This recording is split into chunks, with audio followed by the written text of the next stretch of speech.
Every business owner knows they need a website, but just having a site is not going to be enough to grow your business. On today's episode, we talk to Melvin, a website expert, on how to use your website as a sales tool to attract, inform, and engage new leads. 7, 6, 5, 4, 3, 2, 1.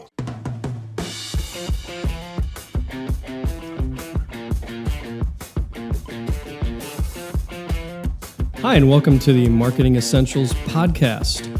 Our unique team helps small businesses grow by providing essential marketing expertise.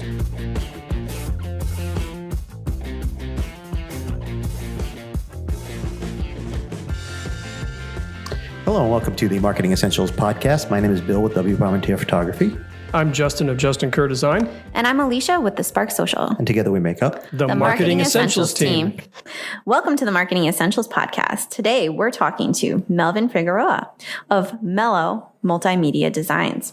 He's a website designer, branding expert, and the founder of his company with over a decade of experience in the industry, helping his clients locally and nationally. Melvin's always believed that websites should be more than just something nice to look at. He's been involved in several speaking panels over the last few years to help businesses learn more about their websites. And today he's here to talk to us on our podcast about using your website as a sales tool. Welcome, Melvin. Welcome. Thank you. Thank you for having me. I appreciate it. So you are conferencing in today. And just to kind of jump right into the topic, a lot of people are looking at websites as something that they should just check off their marketing list. Like, I need a website. Let's just put up like an online brochure. It's all about, just take everything I have about myself and paste it up there. And that's a website, right? That's how it should go. I see that a lot, honestly, when it comes to like business owners and, kind of the stuff that they expect with the website. And they do treat it that way. They treat it as a line item, for, better words to explain it is a line item. I have a business. I need to have this. I need to have that, brochures and a logo, and all this stuff. And really, where I'm coming in is really understanding that a website can dramatically change a business and really increase conversion of clients, and everything's online now. And so I really do believe that a website can impact a business in a major way if you really take the time to construct it, the way that what your clients are expecting, the information they're looking for. That's like one of the biggest problems is that we focus so much on us, but we don't focus on the pain points of the customer, the solutions that we can provide to them out of our product or service. And so that's kind of really the ballpark that I'm in when it comes to website design.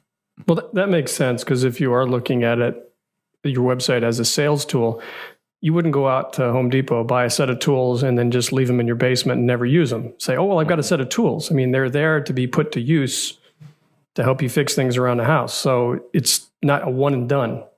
Mm-hmm. Yeah, and what I find too is that depends, some people that are younger, they kind of understand the importance of a website, but more people that have been in business for a lot of years, what I find is that they treat it almost like a social media account, like Facebook or Twitter. I'll just put something up when I feel like it, or I'll get to that whenever I need to. But really, it's really what all your marketing efforts really funnel down to a website. Even if you're doing a landing page, that's still a website.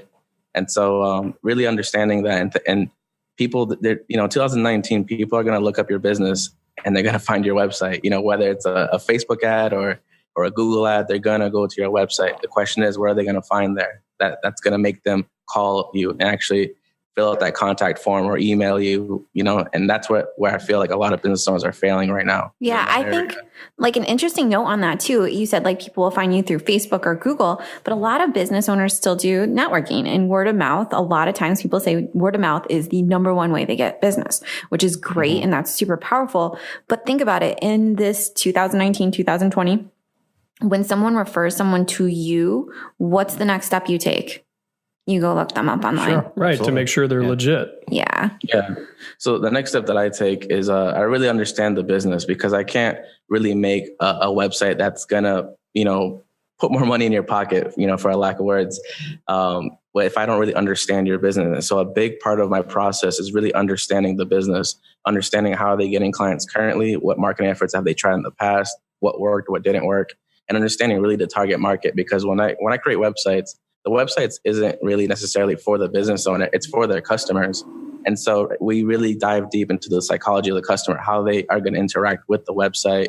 Also, like I mentioned before, like what information is on that website. Because, for example, like a carpenter, right? They want a website. They'll talk about how many years they've been in business. They'll talk about the types of wood they use. They talk about the process, all about them. And there's this thing that I found online from somebody else that I follow called like the spotlight method. And who's the spotlight on? Is it on you or is it on your customer? Because when you look at a website, most of these do-it-yourself builders and all this stuff that people do websites on their own, they really focus on themselves. They don't focus on their customer. And that's one of the main problems where people aren't really seeing a net return on their websites when they hire somebody, and they get aggravated or upset, spending all this money and it doesn't do anything for their business, Yeah, your website is really not about you. Mm-hmm. No, I think that's it's similar to the Donald Miller, Story brand. Yeah, story brand. So you are not the hero of your story. Mm-hmm. Sure. Your business and your service exists to make the customer the center of attention and put the spotlight. I like that word a lot because you're putting the spotlight on them. So that's a good perspective to take. Yet as a business owner, when you're building out your marketing, but your website, it's hard though, right? Because you're so inside your business and you're like you said, Melvin, I got to say this. I've been in business this many years and I have this many certifications and I have this many people on my team and I've been through all these different courses or something, which in reality, some of those things could matter to the customer. But really at the top of the funnel, when someone first comes to your website, what is it that is going to make them go farther into the website? Like, what is that pain point? And so how do you work with a client, Melvin, to kind of figure that out?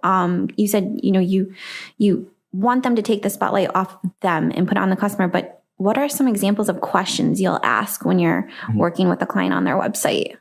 Yeah. So for example, some of the things that is really understand the client, right? And understand those friction points. You can get that information from pretty much anywhere, from current clients. I actually prefer negative feedback over positive feedback because negative feedback, that it's true, It's and true. you can actually apply and create things to learn from those negative experiences. And so in order to create a website that really caters to your target audience, go to your target audience, past customers or people that work in your department or the person that sends off proposals, or go to them and see what those friction points are. And that's one of the ways that I would gather that information. Ooh, the sales team or the customer service. That's a good one. Yeah. Yeah. Absolutely.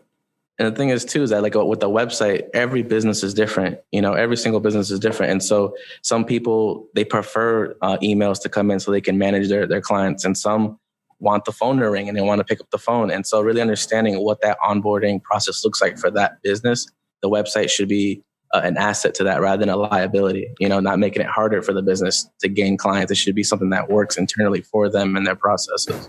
100%. And so a quick story on that so we're working with a client and he has an e-com website. So he's selling product online, but he works with a builder in kind of architects and stuff like that. And so while the product is very transactional and they can go through the website to purchase, while talking to him and learning about his sales process, he said, I do get a lot of calls though, because people want to know more about this product. It's not a very cut and dry product. There's a lot of needing to understand how this product will work on certain jobs and how it will work with other materials on the job. So he gets a lot of phone calls, even though he's an e-commerce website. So if we went about it with the typical approach, we wouldn't have, asked the client, how does your sales process go?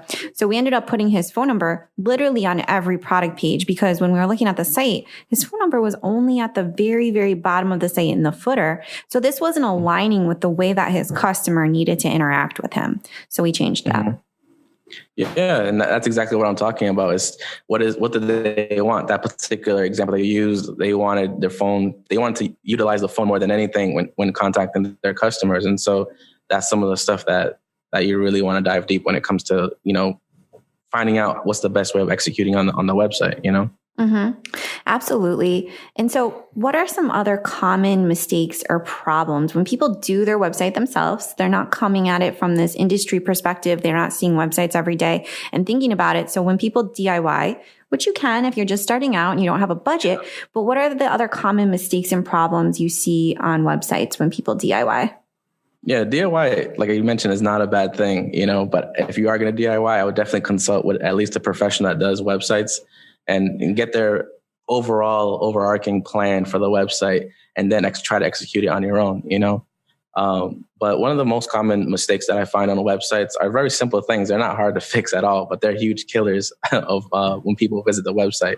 One example of that is having an SSL installed on your website. Recently, I think maybe it was within the last year, Google actually made it mandatory and they were telling everybody about it, making sure that you have an SSL installed. Okay. Jargon alert. Oh, yeah, that's a jargon alert. What is an SSL? Yeah, an SSL just stands for, I can't remember what it stands for. Secure something. Secure socket layer. But why don't you explain why that's important on a website? I was going to say something link. So it's secure socket layer. Yeah. I don't remember the exact word, what it is. I actually can't even think about it right now.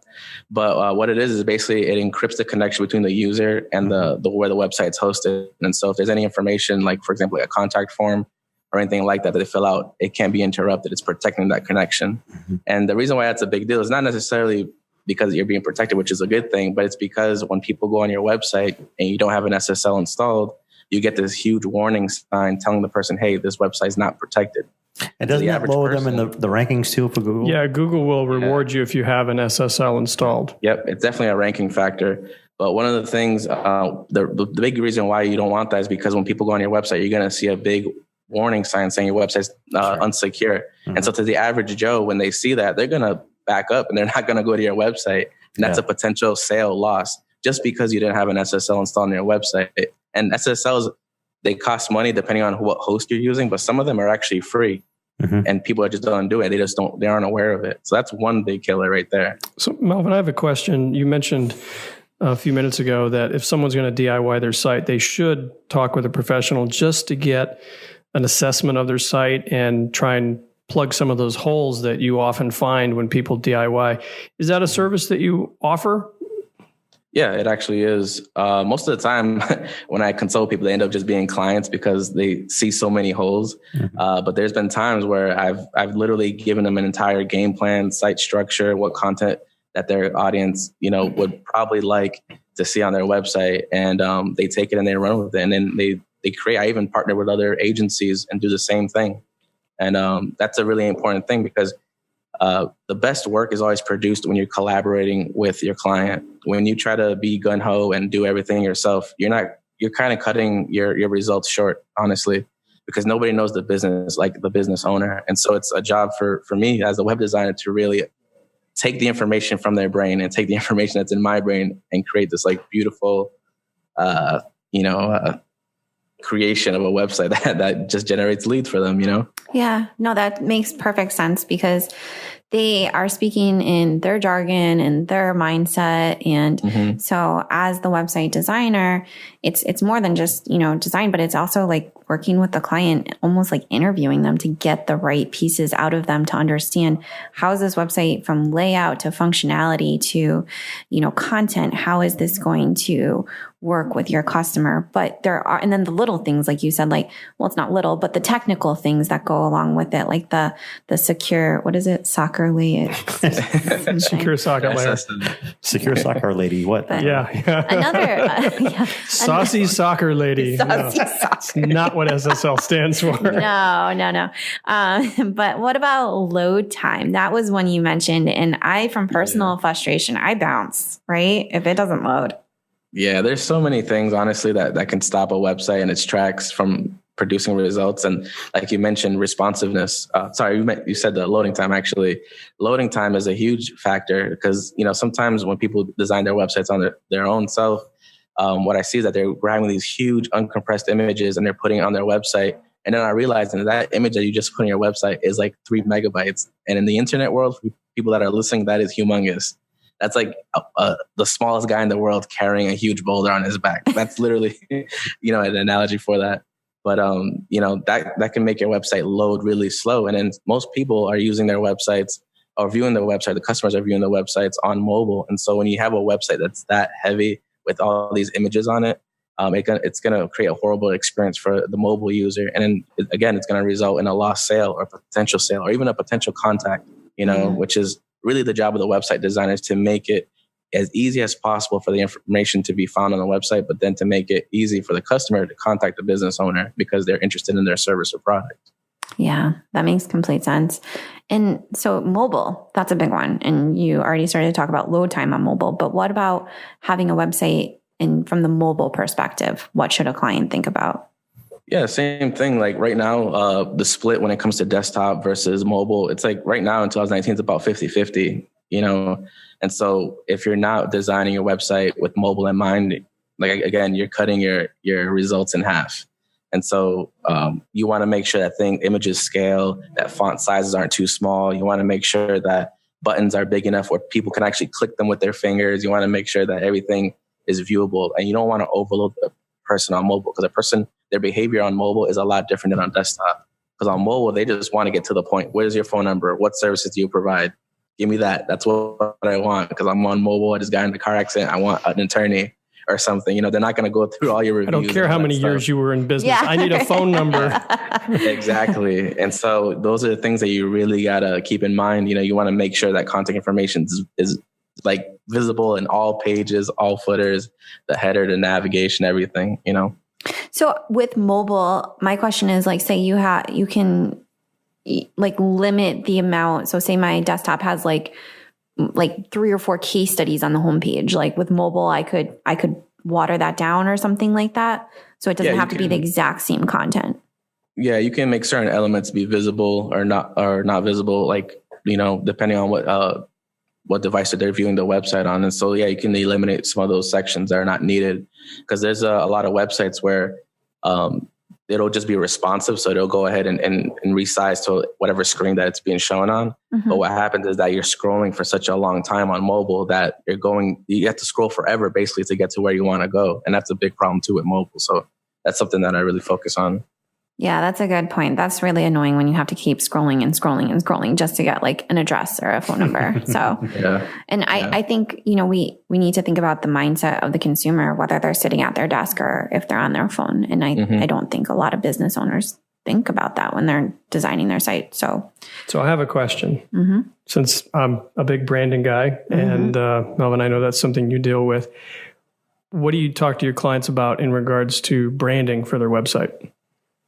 So that's actually a part of like the website, process for me. I look at the entire brand, and at the bare minimum, if they do have a logo and a branding kit already created, I try to keep everything as consistent as possible with that branding, or that at least the logo, and take the colors and the typography and the feel of the logo and spread that across throughout the website. Because when I'm working with somebody that doesn't have a brand and they just have a Facebook page and it looks different, and they have this and it looks different, it looks like it's a completely different business. It's like 4 different businesses, but really you're the same guy doing the same services. And so that's kind of how I handle like the branding part of it. But I look at it complete, like the website has to be branded just like everything else. It shouldn't be treated as a separate entity of the business. Makes sense. Yeah, it makes total sense. Consistency is huge from, like you said, from website to social media to any other marketing channel. Mm-hmm. Mm-hmm. The consumer, I think, even if they're not, looking for that subconsciously, they're picking up on like, the colors aren't the same, or this isn't really, it's just something's off, and it adds, your business looks less legitimate that way. Yeah. I think too, like when it comes to the website project that they need also like a branding kit created, I take in mind also the audience that it's for, and the same spiel when it comes to like who you designed the website for, who you designed the logo for, and I do the same exact process for logos. It doesn't change. Nice. So you're saying, you can't just throw everything up on your website. You really need a strategic approach to take the customer from point A to B. Mm-hmm. And so I guess if you had to sum up how to work with a business or a client, what are the other things they should consider putting on the site to take that customer? They're coming into your website. They want to know about you because they're on the site. But ultimately, we want them to contact the business, buy from the business. So what other things should be included on the site to make that happen? Yeah, so a website really is taking the client from like point A to point B. And really everything on the website should be geared towards one goal, also known as a CTA or a call to action. That call to action should be repeated all throughout the website. And what that is, the call to action is to kind of reiterate that it's basically like, what do you want the person to do when they're on the website? Do you want them to join an email list? Is that part of your overall marketing plan as a company? Do you want the person to call you? Do you want them to buy your latest book, your latest product that you came out with? Or what is that goal that you want the user to take on their website? And that's really the main thing that the website should achieve. But also too, you're taking the user through a journey. So some of the things is, like I mentioned, the spotlight method, and how in the beginning, people really focus on how many years they've been in business, materials, and all this stuff.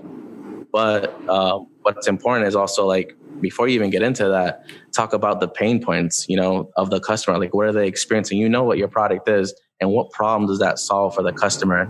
And really taking them through those pain points. But then also, after using your product, what are the benefits that person's getting from that product? And benefits is different than features. Features is talking about all that stuff where it's like, made from the best wood, or 30 years of craftsmanship and all this stuff. That's where the features come in. But the benefits is like after the product has been used or the service has been purchased, what are the benefits that customer gets? And so those are the things that should be laid out most of the time on the homepage, because that's where most people will land on a website, is through the homepage. Then again, it differs from industry to industry. But that's really what it is. And also really stacking a lot of social proof and the stuff like reviews, video reviews, case studies of past results that you got for other customers.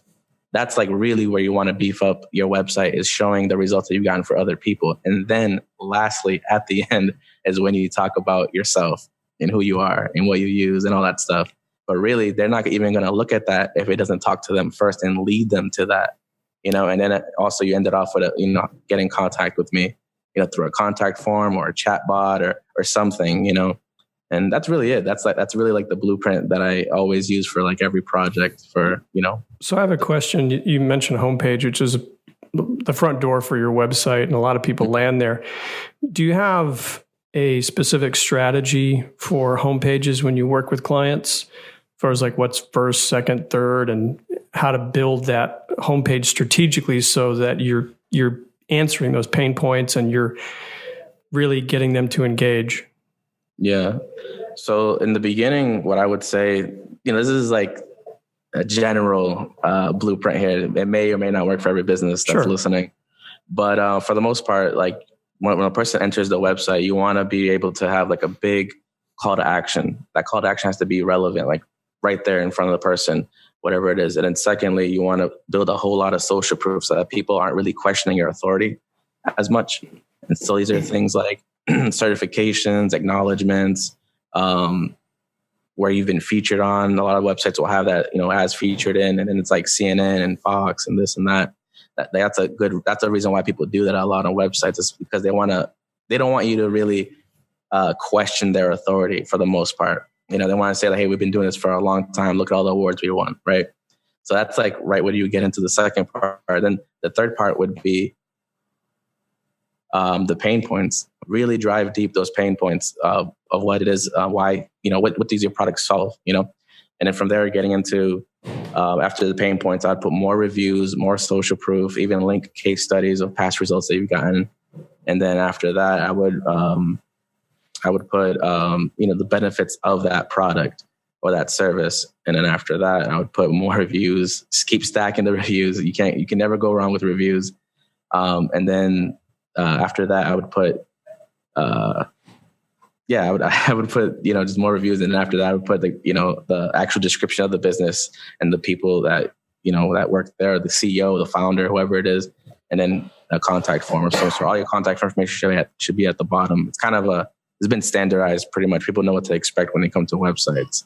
So people always know that at the bottom, there's more or less will be a contact form. Yeah, true. There's definitely UX or user experience is very systemized in a way. So subconsciously, I think, people who aren't website experts or don't even spend a lot of time looking at websites kind of know the flow. And I think, but as a business owner, we tend to put the spotlight on us and not think about the customer and the flow that is needed to get that customer from point A to B. So that makes perfect sense. And I mean, it sounds like a lot of stuff on the homepage, but I think when you can work with a designer who positions it right, it all lays out nicely. It's not just like copy paste, copy paste, copy paste. Yeah, the homepage really is kind of like the guide or the map of the website, for us, the user. And so when we go on the website, we should see a couple blogs, we should see a couple case study links, and it'll take you to the case study page or the blog page. So it's really a sprinkling of everything.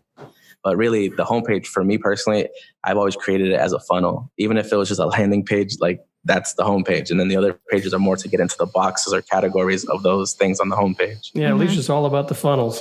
We love funnels. Yeah. So, Yeah. and it's kind of like a conversation, right? If you walked into a networking event or you started talking to somebody in person, it's really rude to just talk about yourself. But when you can ask that person questions, so what is the challenge you're having? What is the problem you're having? And then bringing them through that conversation or kind of a funnel approach. So those pain points and putting it out there for the customer. Are you struggling with getting results for your social media? Well, this is what we do. Here's a case study to show you. Here's a testimonial from our other happy customers. And then, when now they're ready to talk and putting that button there. And so having that, it's like an online conversation or a funnel, which is like a sales funnel, I guess is kind of like the best way to describe it. Yeah, it really is. Sales funnel. Yeah. Yeah, like really imagine if you went to a doctor and you told them what pills to give you and what you needed and self-diagnosed yourself. That's what a lot of people do when they build these websites. They're just doing, the self-diagnosing the problems with their websites. And in reality, you really got to listen. What are the pain points? Where does it hurt? In your elbow? Okay, when did that happen? How did that happen? It doesn't matter what question you put in on WebMD. It all comes back. You have cancer. Yeah. You're dying. You're Oh no. You're dying in 3 days. That's why I don't look at that anymore. It's like, forget it. Yeah. So just go to the doctor or hire a website designer in this case. So Melvin, if you had to sum it up for a business, what should be the overall mindset or approach when they're looking at getting their website going? And it could be a new website or a revamp, I guess, too. Yeah. Number one, I would definitely, collaborate with whoever you hire for any marketing effort, whether it's a web design or marketing, digital marketing service. And secondly, put yourself in the shoes of your customer, and I've actually been in that place myself where, where I just basically put the spotlight on me, so it's natural when you're a business designer. I mean, when you're a business, you want to just highlight everything about yourself. And so I've been there myself where I've talked all about me, but then I got more results when I started really focusing the shift from me to my customers. And so again, I would say collaborate with whoever you hire. And secondly, focus on your customers. Yeah, that's a great takeaway. So Melvin, if people wanted to reach you to get some guidance or do a full website design, how can they find you? The best way for everything is to go to my website, which is www.mellowmultimedia.com. Mellow spelled MELLO. Awesome. And we will put that link in the show notes. So Melvin, thank you so much for joining us today, conferencing in and thank you so much being for our having me. podcast guest. Thanks, Melvin. Time. All right. Thank you. And with that note, we are at the end of another podcast, and we'll see you next time. Bye. Bye. Thank you for joining us today. And as always, you can find the back episodes of our podcast on Apple Podcasts, and you can also find us on our YouTube channel. Both of them are the Marketing Essentials team. You can find us on the web at marketingessentialsteam.com. And if you subscribe through our website, you'll receive a weekly email and letting you know when each episode has been published. Also, you'll receive a link to subscriber-only content. You can also find us on Facebook and our private Facebook group. Just search Little Roadie Marketing Support Group. It's a great place for other marketing professionals and business owners where we can share marketing advice, challenges, and general trends. Hope to see you there.